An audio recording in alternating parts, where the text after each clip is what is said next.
Olá, amigas e amigos, estamos de volta em mais um podcast.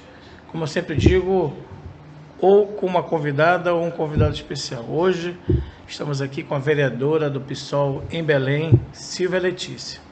Professora, muito obrigado por aceitar mais um convite nosso de estar aqui batendo papo, conversando. Você que é uma parlamentar eleita em 2020, que completa agora 4 anos em dezembro, né?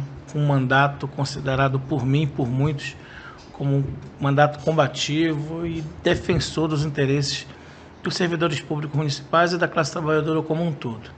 Eu quero parabenizá-la pelo tempo e pelas obras no sentido de projetos, reivindicações, a luta do cotidiano, tanto na frente das escolas quanto nas ruas de Belém, na frente do gabinete do prefeito, cobrando, reivindicando e fazendo jus de uma forma muito coerente com a tua história de luta, que eu conheço já há muito tempo, né, desde o movimento estudantil, passando pelo sindical e agora com um mandato coletivo que muito me satisfez no sentido, enquanto nós esperamos, né, de um parlamentar. Você que foi festejado até pela direita, né, porque a direita agora, né, eu estou vendo o Eder Mauro convocando a esquerda de Belém para votar contra o candidato, né, do MDB. Então, e muitas das tuas críticas ao prefeito Edmilson, a gestão do PSOL, o partido do qual fazes parte, acabaram sendo usadas pela direita também. Mas isso faz parte de um processo de contradição mais do governo do que teu, não é isso? Exatamente. Muito obrigada pelo convite feito pelo Podercast, por você, Diógenes. Muito obrigada. De fato, foi um mandato, está sendo um mandato, não terminou, que nos honra muito pelas tarefas que nós tivemos, desempenhamos com uma tarefa num mandato coletivo. Foi uma experiência, está sendo uma experiência incrível, a divisão de tarefas, a formação da equipe, a luta conjunta representada no Fórum de Entidades, no Fórum de Lutas de Sindicatos Municipais. Nós estamos com um mandato que nos honrou porque é essa tarefa de um vereador, de uma vereadora, fiscalizar, aprovar leis importantes para a cidade, reconhecer que as pessoas são importantes para as políticas públicas na cidade. Então, muito obrigada por ter observado isso. A gente tem a honra de ter mantido a coerência no mandato que realmente atuou em defesa dos serviços e dos servidores públicos, né, para valorizar esse serviço público em Belém. Quem faz o serviço público em Belém? Somos nós, servidores e servidoras. E para fazer isso, nós precisamos de valorização, de respeito, de qualidade no trabalho, de carreira. E nada disso nós tivemos no governo. Batalhamos para avançar. Não recebemos sequer um salário mínimo no vencimento base. 60% dos servidores ainda estão nessa situação. Mas a luta avançou e isso é muito importante. E a ultradireita não tem como trabalhar nossa pauta, porque não é a pauta da direita, é uma pauta de defesa de direitos. E a ultradireita, a direita defendem privilégios, então é totalmente desconectada. Quem usava esse discurso, né, aproveitava a nossa luta para usar esse discurso em seu favor, de fato não teve sucesso, porque não representava a pauta da direita, da ultradireita, representa a pauta dos trabalhadores da cidade. Nosso mandato ficou colado aí. Nossos projetos de lei, tenho muita honra de ter apresentado um projeto de lei que estabelece cotas para as pessoas trans, por exemplo, nos concursos públicos, nos contratos, né, diante das empresas, diante do Estado. Isso é muito importante para possibilitar a inclusão, o acesso. Vários projetos de lei que respeitaram o trabalho dos servidores públicos, como agora a gente quer descongelar o tempo usado na pandemia para impedir a contagem de tempo para as licenças prêmios, por exemplo. São batalhas que a gente está travando, que a gente tem travado durante esse mandato. Silvia, nós temos aqui muita coisa polêmica para conversar, né? Eu quero falar sobre a tua fala em relação ao reajuste do salário dos vereadores e do prefeito. Também conversar contigo sobre as críticas que tu tens feito sobre os números divulgados do IDEB. E também quero conversar sobre a tua não reeleição, tá? E eu quero começar te perguntando aqui um balanço sobre o teu mandato. Quantos projetos de lei tu apresentaste? Quantos projetos de lei tu conseguiste que fossem aprovados? O que tu destaca dentro desses 4 anos que completa agora em dezembro, desse mandato coletivo como uma contribuição para a cidade de Belém que te elegeu vereadora? Bom, a grande contribuição desse mandato foi nós termos apresentado e pautado na tribuna, nos espaços do parlamento, junto ao Tribunal de Contas do município, junto ao Ministério Público, junto às secretarias de governo, todas elas, a pauta dos trabalhadores de Belém. Esse foi um grande trunfo. Por quê? Porque nós fomos para ali representando um setor da sociedade, aqueles e aquelas que cuidam das pessoas em Belém, que são os servidores e as servidoras, aqueles que vivem na periferia da nossa cidade, que precisavam de serviço público, de coleta seletiva, de coleta de lixo, de manutenção das áreas verdes ambientais, de espaços de aprendizagem com qualidade. Nós defendemos a construção de escolas públicas em Belém e não de convênios, né, com organizações sociais para desenvolver educação precária, em espaços precários. Nós defendemos a saúde pública e o respeito aos trabalhadores dos hospitais de Belém, das unidades de saúde, contra o assédio moral praticado, inclusive neste momento, por diversos gestores. Então, nós lutamos contra isso. Lutamos em defesa da carreira do funcionalismo público na CEMOB, na SEMA, na FUNPAPA, na educação, na Guarda Municipal. Tudo isso pautado no debate do Fórum de Entidades, que é o grande autor, né, de políticas públicas que a gente fez. Nós constituímos no nosso mandato, Diógenes, o Conselho Político. O Conselho Político do mandato reuniu 50 lideranças políticas, sindicais, dos movimentos sociais, de diversos setores da nossa sociedade, que apresentavam as propostas para a gente, que diziam onde nós teríamos que pautar, que projetos de lei apresentar, onde procurar os direitos a serem realizados. O nosso gabinete não funcionou levando o serviço público e colocando à disposição da população os serviços públicos em troca de favores. Nosso mandato orientou a população a buscar seus direitos, porque ela tem direitos. Todos os trabalhadores dessa cidade são constituídos de direitos sociais. E são esses direitos que nós batalhamos no nosso mandato para ajudar esse povo a acessar. E nós temos orgulho nisso. Então foram diversos projetos de lei, foram diversas sessões especiais para discutir o meio ambiente, para discutir direitos dos ACS, dos ACEs. Nós conseguimos conquistas importantes como aprovar o abono salarial desses trabalhadores. Nós somos parte da luta pelo realinhamento do salário dos servidores, apresentados em diversas emendas à LDO, à LOA, e em 2024 nós conseguimos aprovar na Lei de Diretrizes Orçamentárias o realinhamento do salário dos servidores para 2025, o concurso público e o plano de carreira. São 3 eixos importantes do nosso mandato que foram apresentados e aprovados na LDO, que nós queremos agora ver representadas na Lei Orçamentária de 2025, na LOA. Então, o nosso mandato, o balanço dele é positivo. Foram 1 ano e 8 meses, né, de mandato até o momento.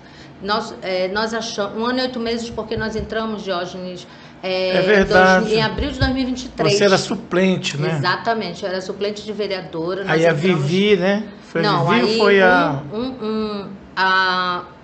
Vivi ou foi a deputada Lívia Duarte, foi eleita deputada estadual, mesmo. Era vereadora, foi eleita. Correto. E aí nós pudemos acessar a vaga. Na verdade, foram 2 anos, né?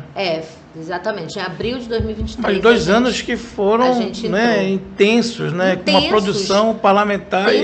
Usamos o que tínhamos, todos os recursos, e estamos usando ainda todos os recursos necessários para acessar os direitos. Por exemplo, nós trabalhamos com o Tribunal de Contas como parceiros para assegurar direitos das cooperativas de catadores, associação de catadores, serem ouvidos e serem vistos pelo poder público, porque não são contratados para fazer o tratamento dos resíduos sólidos na nossa cidade, uma contradição absurda. Usamos o Tribunal de Contas para diversos processos importantes em relação à coleta seletiva, em relação à coleta doméstica do lixo urbano, em relação ao aterro sanitário, enfim. Fomos parceiros nessa luta. Usamos o Ministério Público para garantir profissionais especializados dentro da SEMEC para acessar, para acompanhar os alunos com deficiência na escola.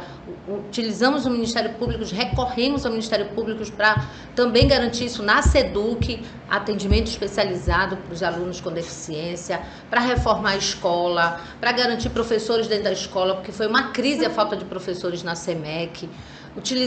Recorremos ao Ministério Público e a diversas instâncias para nomear os concursados, tanto da SEMEC quanto da SEMAD, quanto da SEMAS. Conseguimos prorrogar concursos públicos que venceram, que estavam à via de vencer, e a gente conseguiu lutar, tudo em parceria com os movimentos sociais, lutando com os movimentos sociais. Então, isso foram iniciativas importantes que o nosso mandato teve, que eu tenho a honra de ter tido vitórias importantes, né? Por exemplo, prorrogar um concurso e nomear concursados, inclusive do cadastro de reserva, foi uma vitória importante, né? E assim vai, o balanço é positivo. E o mandato coletivo, né? Por quê? Porque é representação da saúde, representação da educação, da assistência social, do saneamento básico. Queria fazer um balanço de como é que ficou na efetividade, se a luta alcançou. Claro que lutar tem uma efetividade, mas o saldo disso em relação, por exemplo, os trabalhadores da FUNPAP, os servidores da FUNPAP, conseguiram o reajuste salarial, melhorias na qualidade no ambiente de trabalho? Como é a questão? Tinha o vale de alimentação? Como é que ficou isso? Todos nós conquistamos, todos os setores que lutaram nesses 4 Educação. anos conquistaram. Educação, não conseguimos o piso salarial do magistério, tá? Mas avançamos em relação a isso. Isso foi uma contradição. Com Araceli Lemos, né, como secretária municipal de educação. Não conseguimos. A prefeitura não paga o piso salarial do magistério. Mas o alfabetismo foi extinto de Belém, né?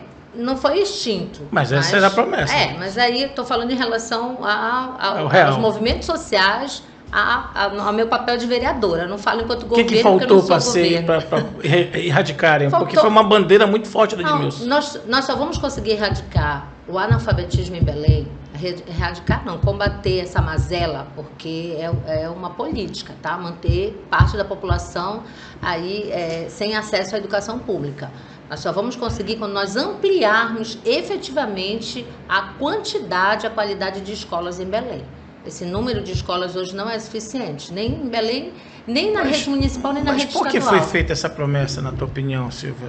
Porque existia viabilidade? O governo, eu não falo pelo governo, ressalto isso, mas existe no programa do governo e do PSOL, existe a necessidade de combater as políticas que levam a população a uma menor escolarização. Tá, mas quando tu promete erradicar, tu faz um compromisso. Sim, muito... Ele prometeu pagar o piso salarial do magistério, a gente não tem. Ele prometeu realinhar o salário dos servidores públicos, 60% recebem menos que o valor do mínimo nacional. Ele não fez. Mas não foi por causa do Bolsonaro e da pandemia que impediu? Não foi porque ele não teve a coragem de fazer.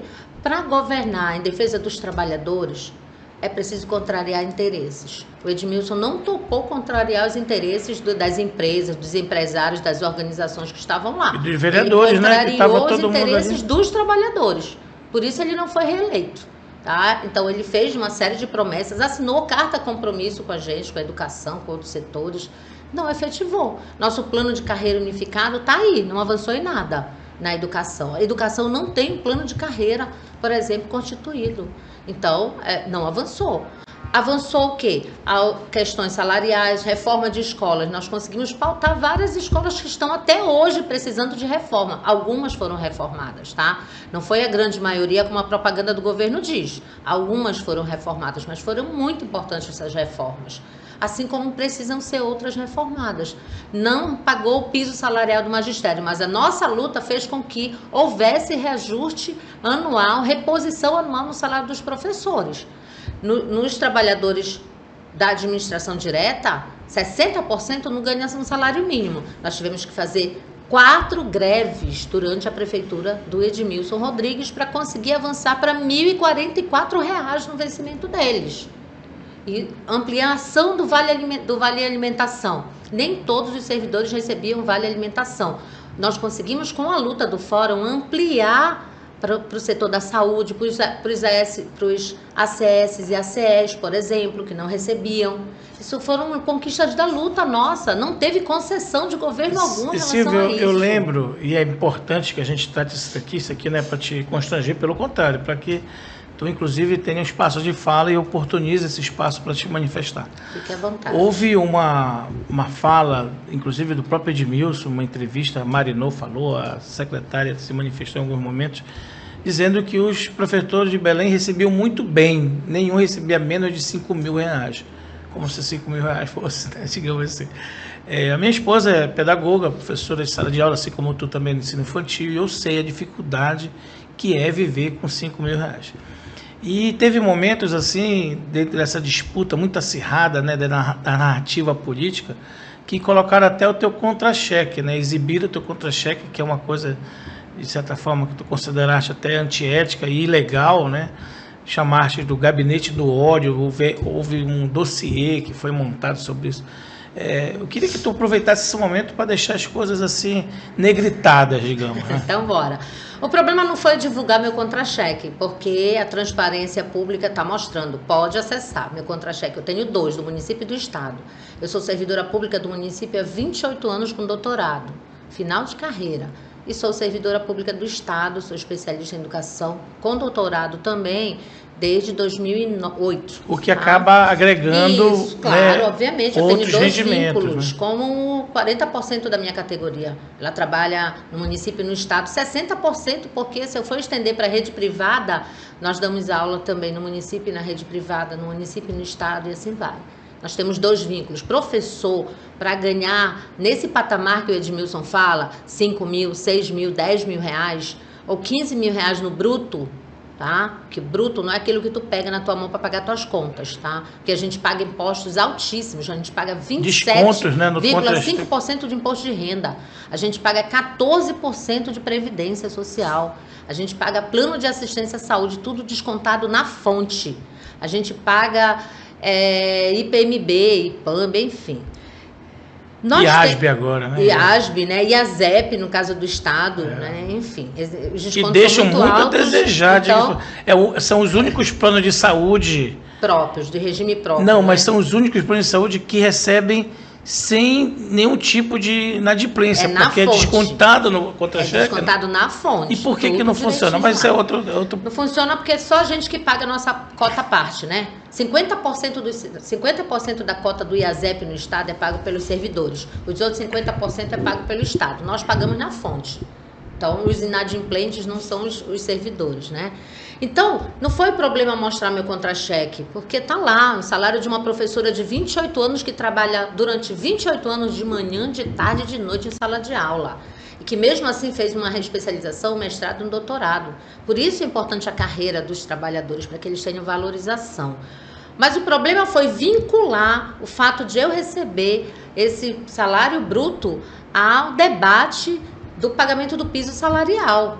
Porque se você for olhar o meu vencimento base, que é o meu piso salarial, que é quanto eu devo me aposentar, aquele valor que não pode ser reduzido para aposentadoria, tu vai encontrar agora em 2024 R$ 3.008. Esse é o piso salarial de um professor na rede municipal de ensino, é o seu base, é R$ 3.008. E aí, com as gratificações que a gente tem, isso eleva, né? Por exemplo, a gratificação nível superior em Belém é 100%. Que no estado o Helder tirou, né? O Helder pegou essa gratificação nível superior de 80%, incorporou no vencimento e está dizendo, pronto, agora eu pago o piso. O Edmilson reconheceu que não paga o piso, mas a secretária de Educação está aí, dizendo para todo mundo que a gente ganha muito bem, e ele mesmo diz que a gente ganha mais do que um professor da Universidade Federal do Pará. Gente, isso é um absurdo, isso é inaceitável. Silvia, me dera. Nós vamos passar para as outras pautas, saúde, assistência, mas eu queria te fazer uma pergunta aqui se eu não te perguntar agora, eu vou me esquecer. Fala. Tu votaste, Edmilson? Eu votei. Por quê? Porque eu sou do PSOL, a gente optou... Alguém me perguntou assim, poxa, por que não saiu do partido naquele momento que podia trocar da janela partidária, né? Eu sou a primeira presidente do PSOL em Belém. A gente tem um programa. O programa do PSOL segue sendo o programa que a gente construiu durante muitos anos. No último congresso, ele foi extremamente alterado. Ele foi, assim, alterado significativamente. Mas é que nem o PT, né? Que está se alterando muito, né? Vai dizendo que pode fazer PPP, quando o pessoal sempre foi contra a PPP, parceria público-privada. E aí nunca se falava de PPP, ela rotulava logo como privatização, não é isso? 40 organizações sociais funcionando como escolas de educação infantil, sabe? Ou seja, investindo dinheiro público no setor privado. Os tubarões de educação que diziam antes. Quando poderia construir escolas, né? Enfim, então teve uma alteração no programa do PSOL. Sem falar das OS que controlam as UPAs, né? As organizações sociais. O lixo que foi terceirizado. Os médicos nem se consideram servidores, né? Os médicos que agora já são nós temos trabalhadores aqui da OS, que é uma empresa e tal. Exatamente. E o nariz empinado. O transporte urbano, que poderia ter se investido na frota municipal de Belém, se comprou ônibus. Por que tu não pegou 6, 7, 10 ônibus desses que você comprou para constituir a frota municipal, para garantir regulação feita pela própria prefeitura? Mas se comprou ou se isentou a prefeitura? Porque, não, pelo comprou, que eu entendi... foi feito empréstimo para compra de ônibus. Né? Mas não pela prefeitura, também, né? Também. Isso nunca ficou muito claro. Né? Não, essa questão dos ônibus elétricos e com ar-condicionado, Wi-Fi, essas coisas, nunca ficou claro como isso foi comprado. Uns falam que foi BNDES, outros dizem que foi o governo federal via BNDES, junto com não sei o quê, e que o governo do estado abriu mão do ICMS, que é uma carga tributária alta, e a prefeitura abriu mão do ISS. Aí tu dizes que a prefeitura comprou? Sim, comprou, mas para manter esses ônibus rodando, sendo administrado inclusive pelos empresários, parte deles, segundo o Edmilson, segundo a CEMOB, né, porque o Edmilson nunca reuniu com os servidores públicos, mas segundo a CEMOB, haveria a possibilidade de construir a frota municipal a partir dos ônibus elétricos que já estavam aí, os 5, 10 ônibus que eles estavam prevendo organizar. E aí, essa administração ficaria por conta da prefeitura. Mas foi aprovado no governo Edmilson, eu estava na Câmara, quando foi aprovada a nova regulamentação do transporte público em Belém, transporte urbano, e lá previa a isenção de impostos para os empresários, né? Lá previa a demissão, a falta de organização do cobrador de ônibus dentro dos ônibus.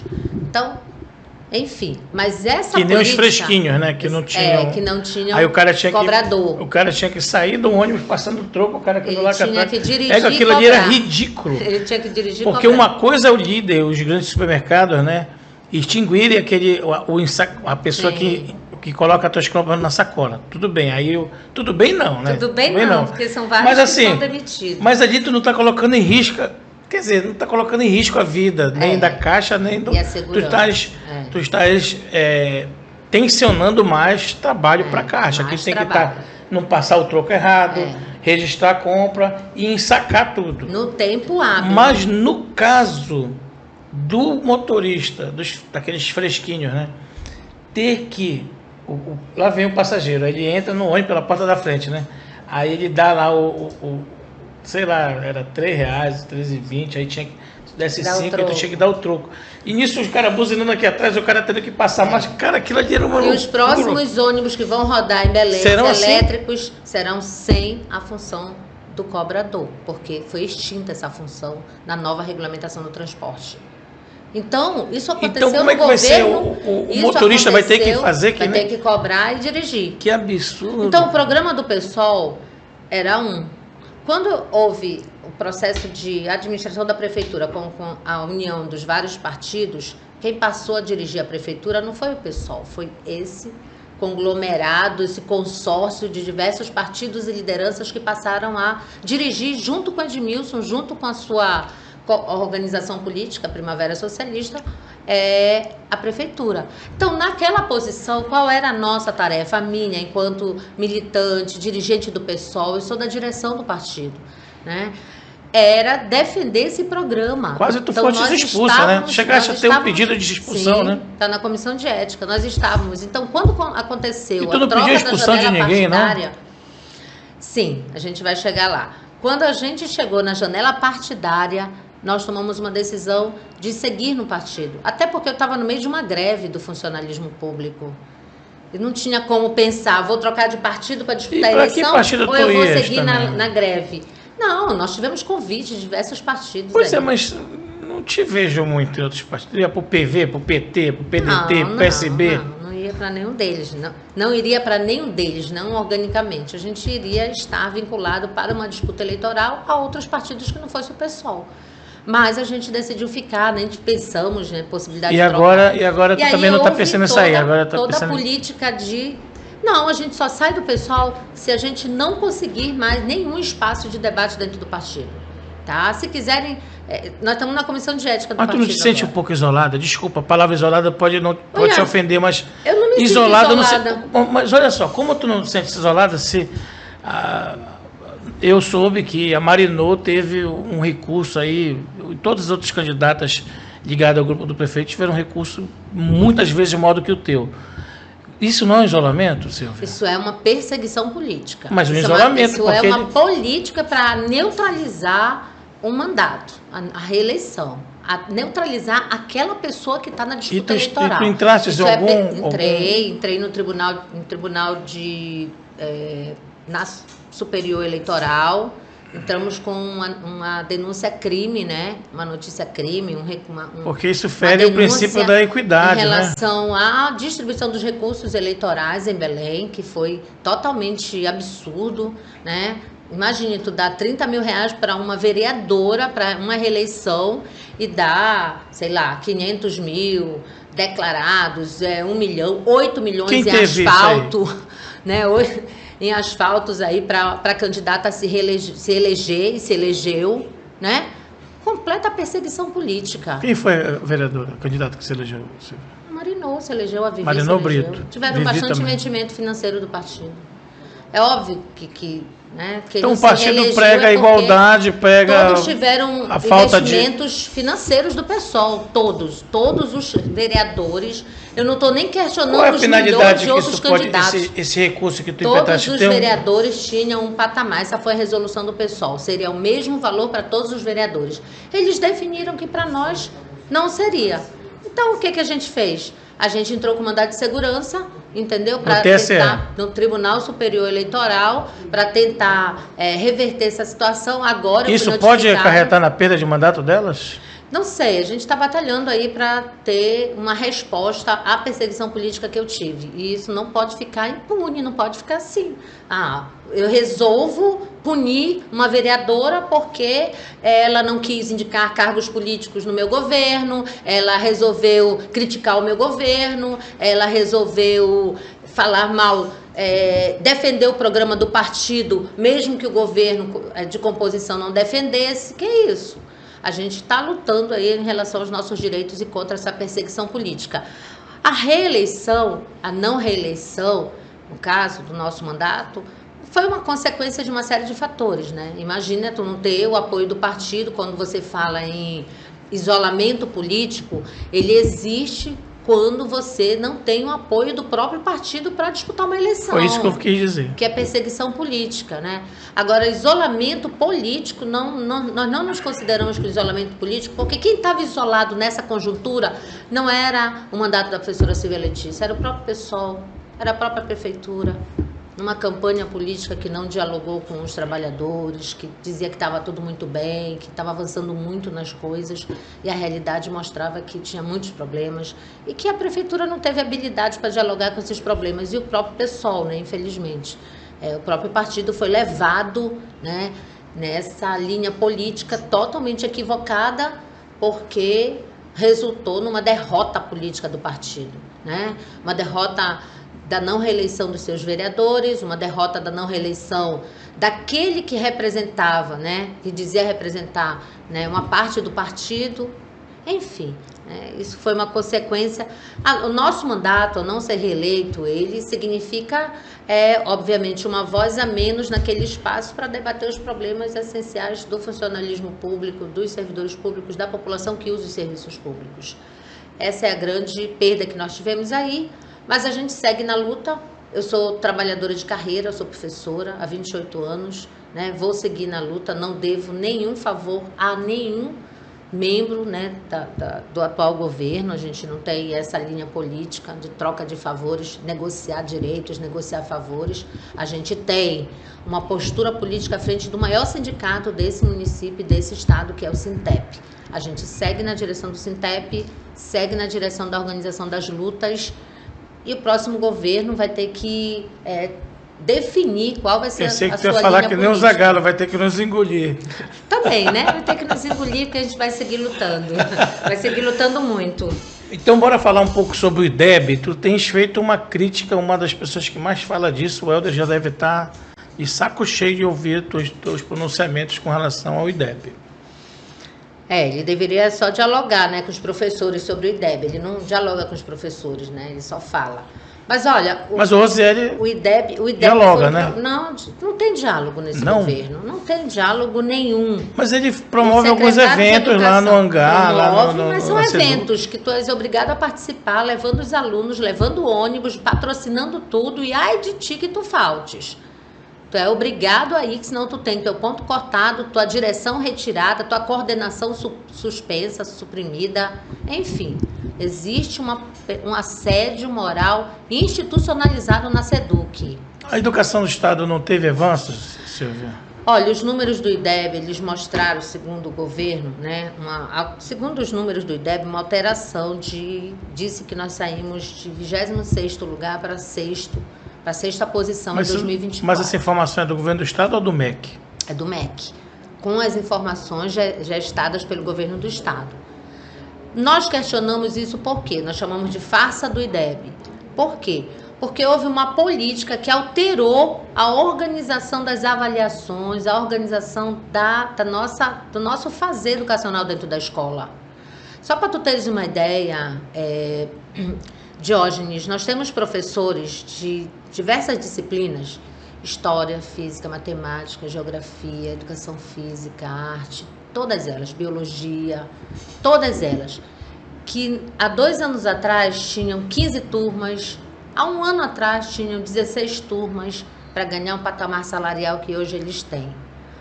Hoje, em 2024 inteiro, para eles alcançarem o mesmo valor salarial, eles tiveram que ter 30 a 33 turmas, entende? Então isso já significa uma alteração na organização do nosso trabalho. Nós tivemos um cálculo do IDEB totalmente alterada pelo Rosielli. Rosielli, infelizmente, promoveu em 2 anos a promoção automática do aluno. O que significa isso? O aluno se matriculou, o aluno vai para a escola ou não vai para a escola. Esse aluno que se matriculou até 30 de março de 2021, 2022, ele foi promovido automaticamente no final de cada ano. Ele passou. Ele não precisou nem frequentar a escola para poder ser aprovado. Silvia, tem como provar isso? Tem como provar. Olha, você não precisa porque eu não vejo muita gente falando sobre isso, Silvia. Porque é muito cômodo para o governo do Estado instituir uma política uma manobra que a gente faz em relação ao IDEB. Imagina só, se você for pegar aqui, olha, o período histórico do IDEB de 2005 até agora, você vai ver que o Pará... Deixa eu mostrar, que eu gosto de mostrar.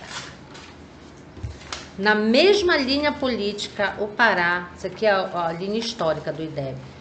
Se você somar com os outros estados aqui, ó, some com os outros estados aqui, ó, isso aqui é bem interessante, ó.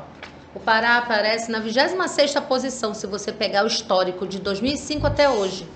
Sabe por quê ele aparece na 26ª posição?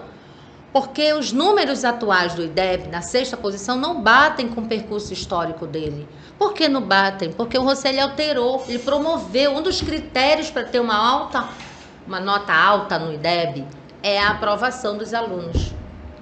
E quando você tem uma aprovação automática de todos os alunos, é óbvio que você tem, né, um número bem alto de aprovação no Estado. Da mesma forma, a média das notas do IDEB. Por fim, existe um cálculo, uma reorganização, uma crise em relação ao IDEB que não representa a qualidade. Por que nós, professores, estamos preocupados?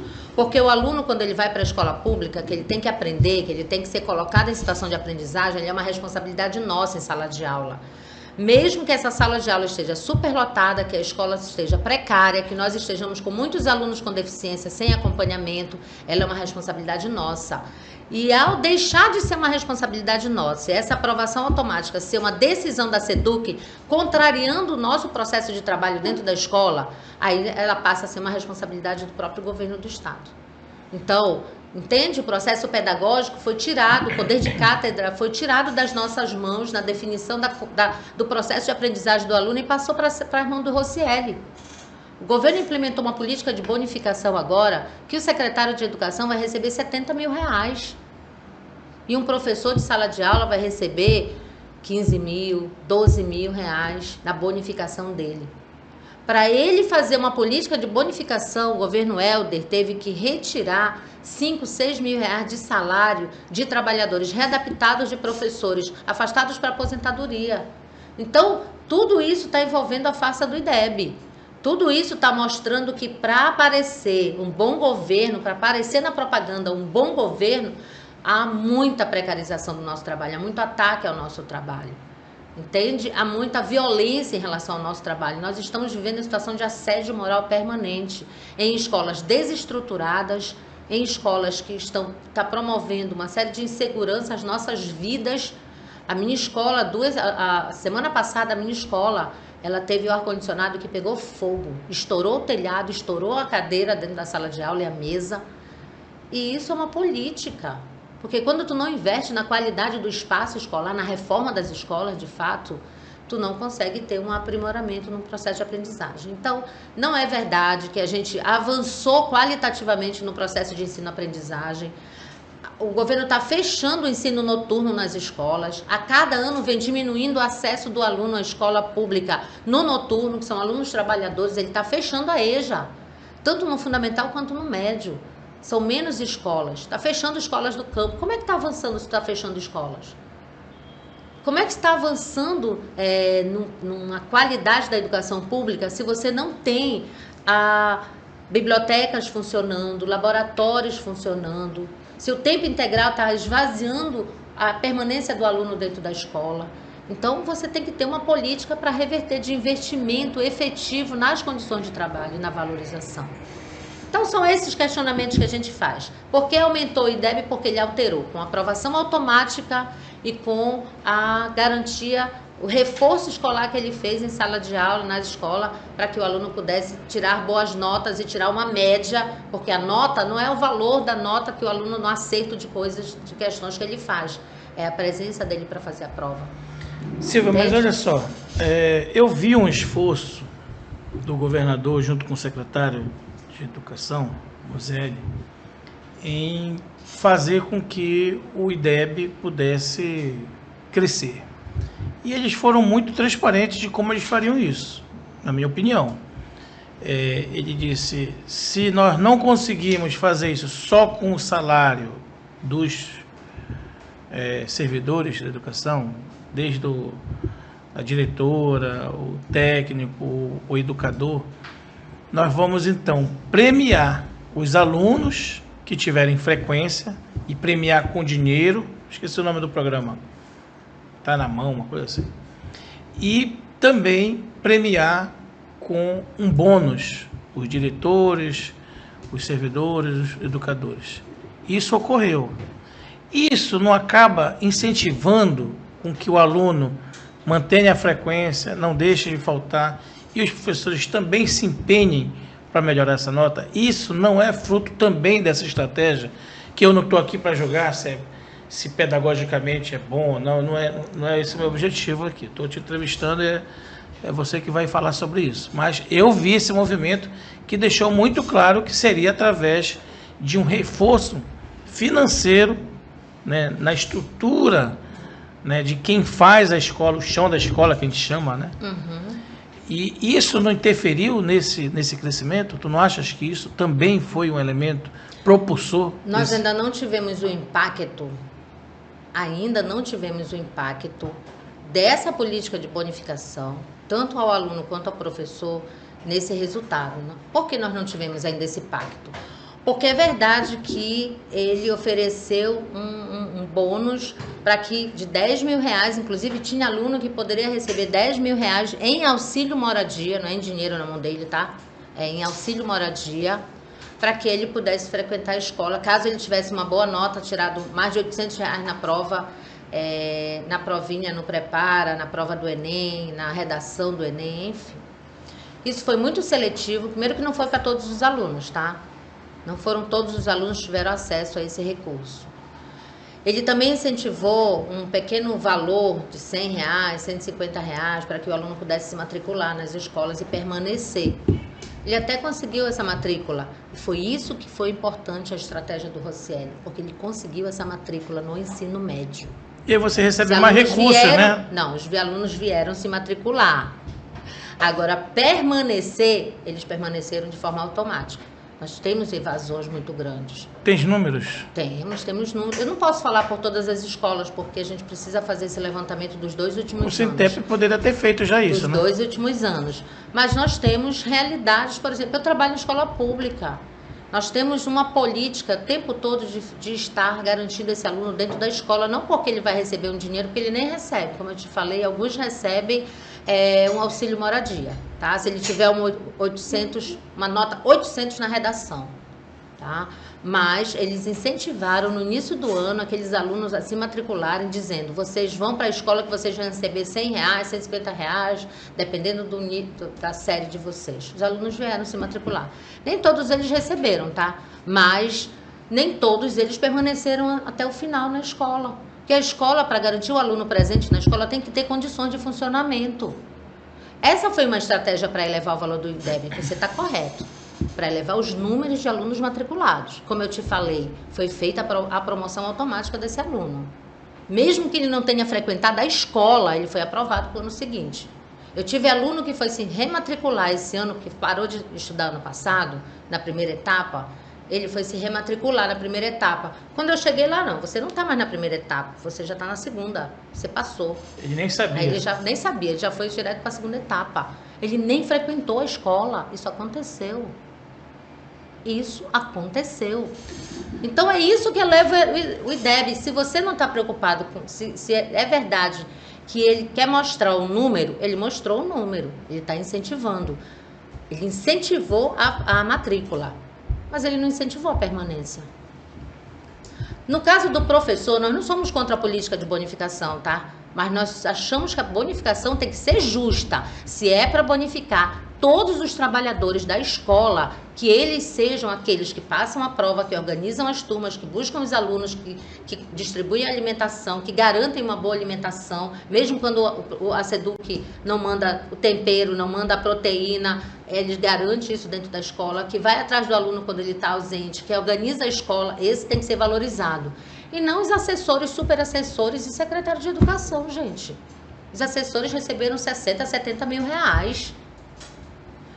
E a custa de que essa bonificação? Da retirada de milhões de reais de pelo menos 5, 6 mil, até onde temos o número do Sintep, trabalhadores readaptados e afastados da aposentadoria que perderam as suas aulas suplementares e sua gratificação de educação especial. Sabe o que significa perder uma gratificação de educação especial? 50%. Uma gratificação especial é a gratificação que o professor que trabalha com aluno com deficiência recebe para trabalhar com esse aluno. 50% do valor dessa gratificação ele perdeu. Ele foi retirado. E o governador falou: eu vou retirar isso daqueles que não trabalham, daqueles que estão doentes, para garantir a bonificação. Ele falou isso. Falou, vídeos circularam aí. Ele retirou dos professores readaptados. Quando um professor é readaptado, é quando ele adoece no local de trabalho, é quando ele não consegue mais exercer as funções dele com a saúde que ele tinha. Aí ele passa a fazer um trabalho administrativo, pedagógico. Que vai convidar o governador aqui para conversar sobre isso, tá bom? Se você quiser, eu te mando esse vídeo. Circula em todas as redes. O governador falou ao público, inclusive no Mangueirão, com a educação, com os trabalhadores da educação presentes, que ele iria tirar a hora extra dos servidores. Ele estava se referindo às aulas suplementares. Aulas suplementares não são hora extras. São aulas que o professor trabalha para além da jornada dele, porque não tem professor nas turmas e o Estado é obrigado a manter. Há 20, 30 anos os professores recebem aulas suplementares. há 30 anos. E os professores readaptados recebiam, como recebem os coordenadores do governador. Silvia, eu lembro que quando o governador foi eleito em 2018, antes de ser eleito, ele pousou, que não é avião, ele pousou para a foto do lado de duas pessoas que tu conhece muito bem, que é o Hamilton Correia, professor do Estado, sindicalista, dirigente lá do Sintep, e junto com o teu companheiro de partido, que é o Beto Andrade, né? Segurando uma carta compromisso. É uma foto histórica, né? Eu, naquele momento, publiquei essa matéria, né? E ali existia uma relação de paz e amor entre o Sintep, PSOL e o governador Helder Barbalho. De lá para cá, houve algumas intercorrências, digamos assim, né? Teve aquela votação na LEPA, daquele projeto, né, que o Sintep acusou de ter sido votado na surdina, a tropa de choque foi chamada para conter, teve spray de pimenta, teve cacetete, ali foi uma coisa muito emblemática. E depois de lá, nós vimos assim uma certa, eu não sei se eu estou sendo injusto com o Sintep, mas eu vi o Sintep meio complacente, meio que domesticado, né? E o Sintep estadual, né? Sinceramente, eu fiquei muito intrigado com isso, né? Mas me parece que o governador atendeu alguma coisa do Sintep ou do partido que, junto com o PT, o PSOL, dirige o Sintep há mais de 30 anos. Eu não estou aqui para desqualificar o Sintep, reconheço a luta de um sindicato como ele, né, do qual tu fazes parte da seção Belém, dirige com certo afinco, mas a direção estadual, ela me parece que ela titubeou nisso. E nós vemos, às vezes, o Sintep municipal fazendo acordo com o prefeito, aí o prefeito não faz acordo, aí passa a fazer oposição, aí muitos presidentes municipais do Sintep se lançam candidato a prefeito, e é uma coisa assim de louco. Então eu acho que o Sintep, ele precisa, no próximo congresso, discutir um pouco isso, né? As suas origens, os seus princípios, e o que quer para o futuro, né? Nós vemos em Castanhal uma professora fazendo duros ataques ao Beto Andrade, dizendo que o Beto Andrade pegou dinheiro da seção de Castanhal, enfim, denúncias que não, me parece que não saem daquela bolha, fica todo mundo ali preocupado por um corporativismo, né? Pô, não vamos colocar isso vai manchar o sindicato, mas me parece que isso precisa vir à tona para esclarecer a sociedade o que o Sintep é e o que está fazendo com sua história e com seu futuro, não é isso? Bom, olha só, eu sou da direção estadual do Sintep, tá? Além de ser coordenadora geral do Sintep Belém. Não existe acordo do Sintep com o governo do estado para não fazer luta, tá? Não da entidade. Se existir algum tipo de política de algum diretor, de algum dirigente, se existir denúncia de roubo, qualquer coisa desse tipo, que se apure em âmbito judicial. O Sintep não tem nenhum compromisso com o governo do estado, tá? Por isso que a gente fez aquela luta em 2018 contra a aprovação da reforma da Previdência. O governo do estado aprovou em 2018 a reforma da Previdência que o Bolsonaro instituiu no país. E agora o senador Helder Barbalho aprovou no Senado a PEC 66, que é a mesma reforma da Previdência aprovada pelo Helder em 2018, que ele quer efetivar em todos os municípios agora e estados do país, tá? Que é um erro. Aquela foto histórica lá, para nós foi um erro grave. Não se leva um candidato a governo na sede do sindicato para assinar uma carta compromisso, fazendo com que a categoria confiasse naquele tipo de candidato. Isso foi um erro. Eu falei em congresso isso e reafirmo, tá? Nós não temos responsabilidade com isso. Eu, particularmente, ou os companheiros que militam na Tendência Sindical Unidos para lutar dentro do Sintep, não temos responsabilidade com isso. Cada um que... Agora, a imagem do sindicato, ela é uma imagem histórica de luta. E isso ameaça qualquer governo, inclusive do Helder. Inclusive do Helder. E não foi à toa que as possibilidades de avanço que tiveram, Diógenes, foram frutos da luta desse sindicato. Todas as conquistas que os trabalhadores tiveram foram fruto. Agora, é óbvio que existe uma crise de representação sindical no estado do Pará. E não é só no Sintep. Existe uma crise. É preciso renovar os quadros. É preciso dar importância às organizações de base dentro do sindicato. Outro dia Mas, me desculpa te cortar, mas hoje a atual direção tem sido testada. E ela tem que seguir sendo testada. Nós precisamos unificar esse sindicato para lutar contra o governo do Estado. Entende? Todos os sujeitos que se dispõem a lutar de forma coerente, independente de qualquer governo no sindicato, são bem-vindos. Não importa qual é a cor partidária dele nesse momento. O que importa é a unidade. Agora, tem erros, obviamente. Toda a direção de sindical que está há anos na frente de um sindicato vai errar. Porque o nível de burocratização ele ocorre, o nível de esquecimento da base, de envolvimento da base nas decisões do sindicato ocorre. E às vezes a interferência partidária também, as que é muito forte. As interferências partidárias ocorrem. Agora, em relação ao governo Helder, eu não tenho nenhuma dúvida de que o sindicato se mantém independente do governo, tá? Porque se tiver notícia de qualquer acordo político de dirigente sindical com o governo, ele imediatamente é afastado do sindicato, porque nós provocamos isso tudo, a base não aceita. Entendi.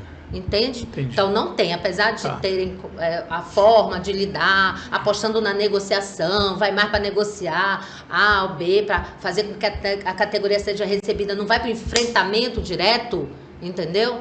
É uma característica de gestão, né? Silvia, nós não somos assim. Nós estamos com o nosso tempo, obviamente, muito limitado, mas eu quero, antes de terminar essa entrevista, saber de ti sobre essa questão aí das últimas manifestações na Câmara de Belém, né, em torno desse aumento do salário, acho que não só dos vereadores, do prefeito e vice-prefeito também, não é isso? Na última sessão ordinária, o presidente da Câmara... Ordinária mesmo, né? Ordinária mesmo. Fez uma ação vergonhosa.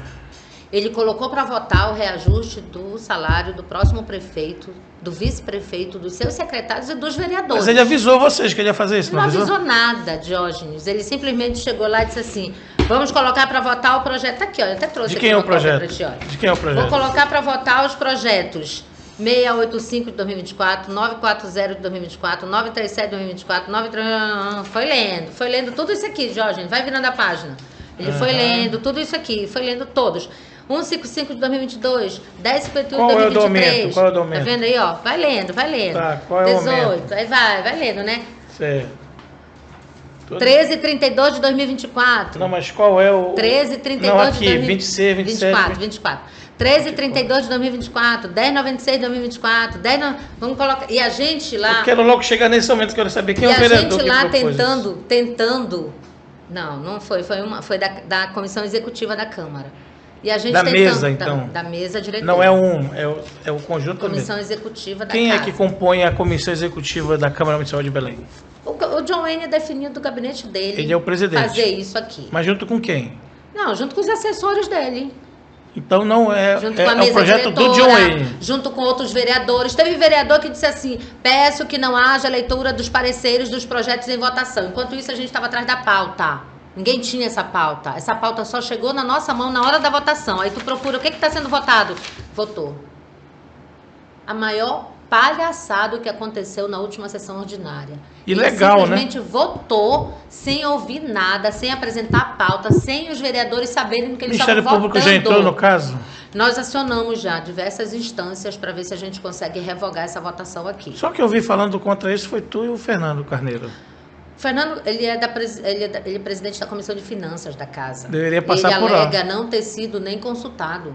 Ele disse que nem teve acesso ao projeto de revisão salarial dos próximos gestores. Isso aqui é para o próximo prefeito, tá? Quem colocou para votar foi o presidente do MDB na Câmara. Foram os vereadores do MDB. Não sei nem se os vereadores sabiam, mas eu acho que sim, porque estava dando quórum, as últimas sessões não davam quórum, e a última já deu quórum, para votar apenas esse projeto, entendeu?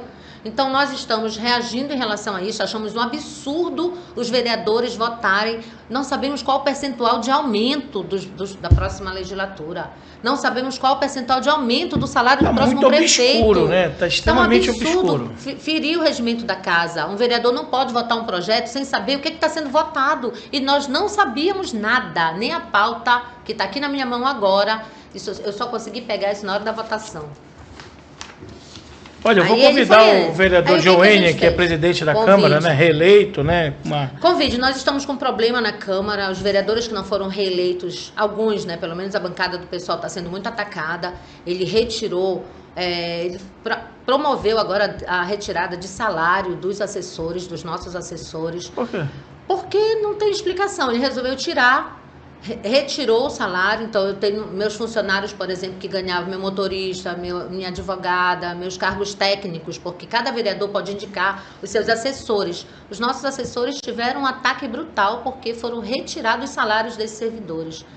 Todos eles passaram a ter um subsídio, um salário mínimo de R$ 1.300, no caso, porque menos que o salário mínimo, sem informação, sem aviso, sem avisar nada, sem dizer, olha, pessoal, nós vamos retirar o salário de vocês nessa folha de outubro.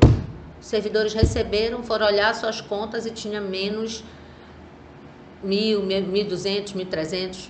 Então receberam 500, 800 mil reais. Um absurdo, um desrespeito completo.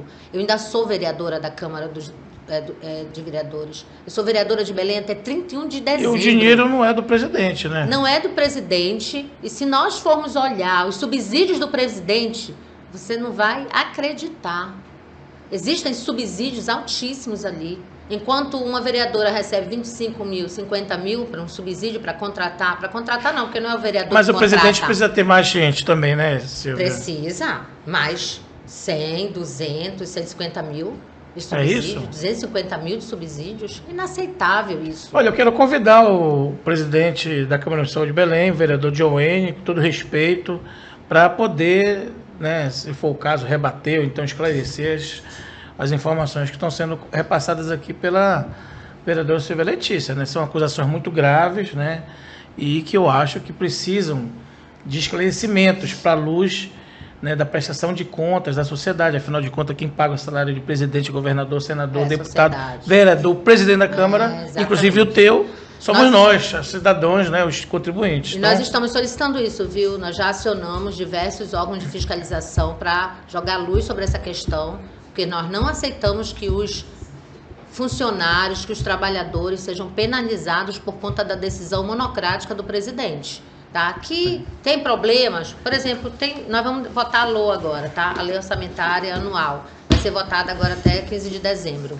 Essa Lei Orçamentária Anual prevê os investimentos financeiros para todos os setores da Prefeitura, inclusive para o Legislativo, tá?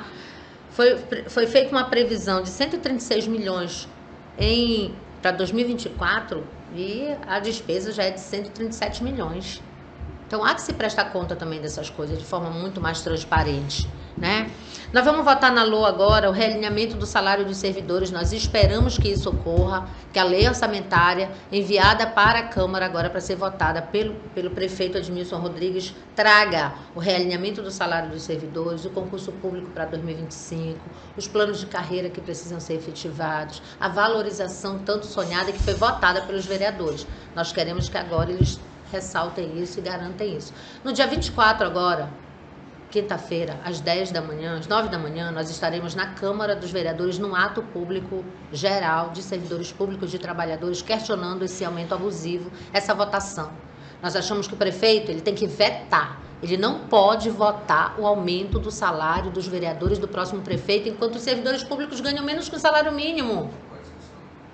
Olha, eu não sei. Ele não pode, ele tem que vetar, ele não pode sancionar isso. Eu vi o Edmilson fazer falas duras contra o Éder Mauro e contra o Igor Normando. No dia do primeiro turno, depois de voltar lá no Augusto Meira, ele disse que Belém não poderia eleger um playboyzinho, mais ou menos isso. Vamos esperar, né, o comportamento do prefeito nesses 2 meses que restam de gestão para ver como é que ele vai assinar o seu nome na história, né? Eu espero realmente que o Edmilson conclua esse governo e repense muitas coisas, porque não sancione o aumento dos vereadores, do prefeito. Repense muitas coisas. Tem coisas. Uma questão, ó, o cenário para nós é tenebroso nesse segundo turno. Nós estamos muito preocupados porque nenhum dos 2 candidatos apontam para a valorização dos serviços e dos servidores. Apontam por quê? Porque enquanto deputado federal e deputado estadual votaram medidas que feriram muito os nossos direitos. Votaram a reforma da Previdência aqui na LEPA, votaram na Câmara Federal medidas contra os servidores públicos. Nós temos um candidato que é anti-questão ambiental. Ele não defende a pauta ambiental. E nós temos um outro que está patrocinando com o seu governo, o governador do estado, a construção da rodovia Liberdade, a ampliação da Roda Marinha, que destrói áreas de proteção ambiental. Mas, Silvia, tu não achas que nós precisamos ter rotas de saída? Porque Belém... Podemos ter, mas precisa passar por dentro de um parque ecológico, se não fosse diante por lá, de uma crise climática brutal. Eu não estou defendendo, mas eu estou perguntando, se não fosse lá, seria onde? É possível fazer de outra forma. Por onde, Silvia? Amplia a Augusto Montenegro. Mas Augusto Montenegro não é rota de fuga. Arruma acesso no Augusto Montenegro. Coloca micro-ônibus dentro dos bairros para garantir a rotatividade ali. Por que tu tem que abrir uma via para ali? Garante micro-ônibus. O Augusto propôs que fosse uma via suspensa. Garante as aberturas ali, entendeu? Mas passar por dentro do Mas Parque se fosse do uma Tinga, via suspensa, passava por cima e não afetava ninguém. Pode concordar com o Iguchi que foi uma proposta fantástica. Faz isso, faz o São Joaquim, faz ali o canal São Joaquim, abre ali para garantir a passagem fluvial. Falar nisso, eu estou esperando as gôndolas que eu tenho para... Que não dá, é para destruir a área verde da cidade de forma brutal. Pelo menos as APPs. As APPs, elas são áreas de proteção ambiental, elas são de proteção, elas já são regulamentadas. Tu vai passar por dentro do Tinga. Sabe que o pessoal chama isso aí de ecochato, né? Os ecochatos... Não é uma questão de necessidade. A questão da mobilidade urbana tem desafios, né? Tu tem alguma área... Vai na Praça da República para tu ver se tu acha alguma grama verde ali. Tu não vê mais, gente. Tá tudo queimado. Tá tudo quente, tá extremamente quente a cidade. Não é mais mudança climática, já é emergência. E tu destrói o único parque ecológico ambiental da cidade de Belém, que é o parque lá da Namarambaia. Aí não tem condições. Lá no nosso setor, né, vizinha? Nós achamos que nenhum dos dois programas apontam para valorizar o nosso trabalho, tá? Nós queremos que o Vai pregar o voto nulo? Eu já defendo o voto nulo. Eu não oriento o voto em nenhum dos dois candidatos. Nenhum dos dois candidatos representam as nossas necessidades mais imediatas. Você ouviu o Igor Normando falando que vai realinhar o salário dos servidores públicos ao valor do mínimo nacional? Que vai garantir valorização e carreira para esses trabalhadores? Que vai acabar com as indicações políticas e os apadrinhamentos políticos nos órgãos que promovem o assédio moral? Você ouviu o outro candidato lá dizer que vai defender as áreas verdes da nossa cidade? Que vai garantir a frota pública de ônibus. Mas isso nem o Edmilson, que é do pessoal, fez. Pois é. Se ele, que a gente apostou nas mudanças cabíveis necessárias, não fez, nenhum dos dois vai representar. Não é porque é de esquerda, direita, ultradireita, é porque a sua vida histórica, enquanto parlamentares, votaram uma série de medidas que prejudicaram a nossa vida. Olha, não Silvia, valorizaram o serviço público. Eu vou ter que te convidar de novo, porque nós temos aqui um tempo, né, exíguo, que eu confesso que é apenas 1 hora, a gente está negociando aí com a TVC para a gente ter mais tempo. Mas eu quero agradecer aqui de novo a tua equipe, a você, por ter disponibilizado o tempo na tua agenda, que eu sei que tu é uma mulher muito corrida, muita coisa para fazer, né, tem a tripla jornada de trabalho, né, apesar do teu marido ser um marido que me dizem por aí que cuida da casa, né? Contribui, né? Contribui não, porque lá em casa tudo tem que ser tarefas claro, iguais, né? Mesmo, minimamente. Imagina, no chicote, né? Qualquer coisa... não tem chicote nem na costa de um, nem na costa do outro, mas se não fizer aí também, né? Olha, eu quero agradecer o convite, tá? Eu sei que são muitos temas polêmicos, mas é isso, a nossa vida tem sido efetivamente de discutir a política de forma muito séria, não dá para tergiversar sobre a vida das pessoas, sobre os direitos das pessoas. Se tu faz um compromisso, se tu firma um compromisso, tu tem que ir até o final, e se tu não conseguir, por algum motivo, ir até o final, tu tem que chamar os sujeitos, dialogar com os sujeitos e dizer, olha, nós estamos aqui, nós não temos como caminhar até aqui, e tentar encontrar soluções. Mas não dá para dizer que está fazendo, quando na realidade ela não está se efetivando. Então eu agradeço muito, tá, esse convite ao diálogo, ao debate, e conosco o debate é sempre franco, é sempre honesto, não tenho como tergiversar ou inventar fatos da realidade, tá? Então, muito obrigada, nosso mandato coletivo está aí, ainda até 31 de dezembro, e depois vai seguir lutando em defesa dos direitos da classe trabalhadora e do povo pobre da cidade. Muito obrigada. Bem. Obrigado também pela tua disposição de estar aqui E parabéns aí pelo mandato que durou 2 anos, mas foi muito marcante. Espero que tu tenhas sorte, que Deus te abençoe, tu e tua família, e que a luta continue. Isso aqui foi uma entrevista com a professora Silvia Letícia, que está vereadora de Belém até o dia 31 de dezembro e que não conseguiu se reeleger, mas se manterá aí na luta, presidindo o Sintep Belém, que é o Sindicato dos Trabalhadores da Educação, e provavelmente continuará nas escolas, né, tanto na sua tarefa pedagógica quanto na sua tarefa de luta pela categoria e pela melhoria no ensino. Eu quero agradecer a você, telespectador da TVC Belém, que nos acompanhou até agora, essa entrevista de mais de 1 hora, a nossos seguidores do Podercast e do portal Estado do Pará Online, o terceiro mais acessado no estado em apenas 1 ano, mais de 5 meses nessa posição. Estamos muito satisfeitos com a sua audiência, com a sua ajuda, o seu compartilhamento, a sua interação, que nos torna aí o portal com o maior crescimento nas redes sociais. Muito obrigado por tudo e até o próximo Podercast.